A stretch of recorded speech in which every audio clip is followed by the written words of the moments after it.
Mateus, capítulo 9. Entrando Jesus num barco, atravessou o mar e foi para a sua cidade. Alguns homens trouxeram-lhe um paralítico deitado em sua maca. Vendo a fé que eles tinham, Jesus disse ao paralítico: "Tenha bom ânimo, filho, os seus pecados estão perdoados." Diante disso, alguns mestres da lei disseram a si mesmos: "Este homem está blasfemando." Conhecendo Jesus seus pensamentos, disse-lhes: "Por que vocês pensam maldosamente em seu coração? Que é mais fácil dizer: os seus pecados estão perdoados, ou levante-se e ande? Mas para que vocês saibam que o Filho do Homem tem na terra autoridade para perdoar pecados, disse ao paralítico: levante-se, pegue a sua maca e vá para casa. Ele se levantou e foi. Vendo isso, a multidão ficou cheia de temor e glorificou a Deus que dera tal autoridade aos homens. Saindo Jesus, viu um homem chamado Mateus sentado na coletoria e disse-lhe: "Siga-me."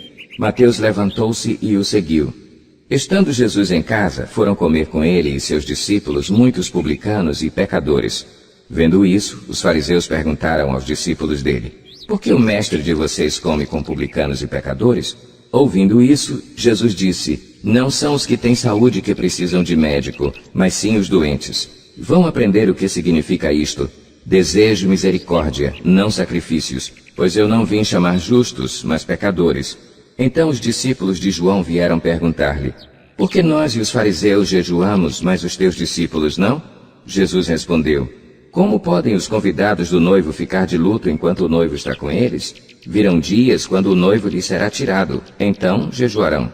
Ninguém põe remendo de pano novo em roupa velha, pois o remendo forçará a roupa, tornando pior o rasgo. Nem se põe vinho novo em vasilha de couro velha. Se o fizer, a vasilha rebentará, o vinho se derramará e a vasilha se estragará.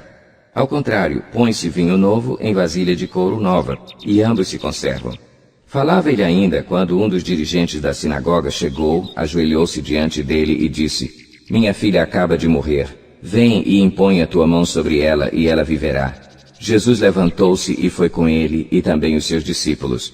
Nisso, uma mulher que havia 12 anos vinha sofrendo de hemorragia, chegou por trás dele e tocou na borda do seu manto, pois dizia a si mesma: "Se eu tão somente tocar em seu manto, ficarei curada." Voltando-se, Jesus a viu e disse: "Ânimo, filha, a sua fé a curou." E desde aquele instante a mulher ficou curada. Quando ele chegou à casa do dirigente da sinagoga e viu os flautistas e a multidão agitada, disse: "Saiam, a menina não está morta, mas dorme." Todos começaram a rir dele. Depois que a multidão se afastou, ele entrou e tomou a menina pela mão e ela se levantou. A notícia deste acontecimento espalhou-se por toda aquela região. Saindo Jesus dali, 2 cegos o seguiram, clamando: "Filho de Davi, tem misericórdia de nós." Entrando ele em casa, os cegos se aproximaram e ele lhes perguntou: "Vocês creem que eu sou capaz de fazer isso?" Eles responderam: "Sim, Senhor." E ele, tocando nos olhos deles, disse: "Que lhes seja feito segundo a fé que vocês têm." E a visão deles foi restaurada. Então Jesus os advertiu severamente: "Cuidem para que ninguém saiba disso." Eles, porém, saíram e espalharam a notícia por toda aquela região. Enquanto eles se retiravam, foi levado a Jesus um homem endemoninhado que não podia falar. Quando o demônio foi expulso, o mudo começou a falar. A multidão ficou admirada e disse: "Nunca se viu nada parecido em Israel." Mas os fariseus diziam: "É pelo príncipe dos demônios que ele expulsa demônios."